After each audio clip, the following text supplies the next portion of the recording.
I just realized that the last video I made was upside down. There wasn't no crunch though, so you didn't miss anything, but this is that Tradition that I got yesterday.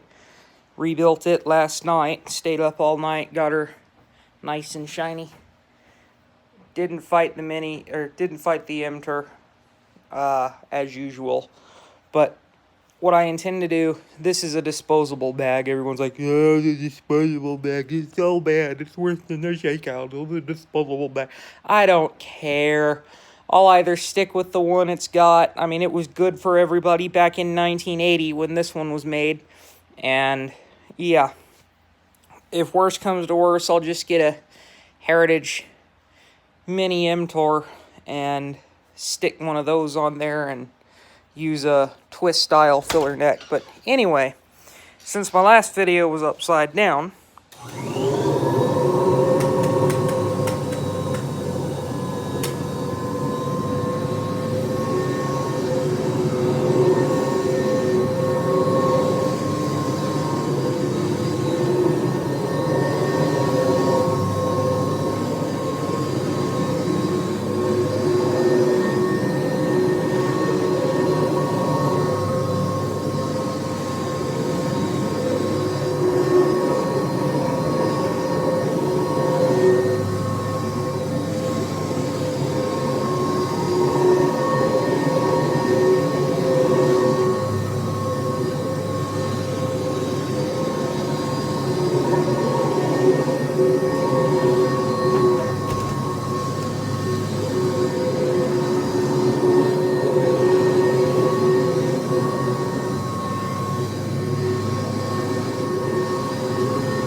piss off.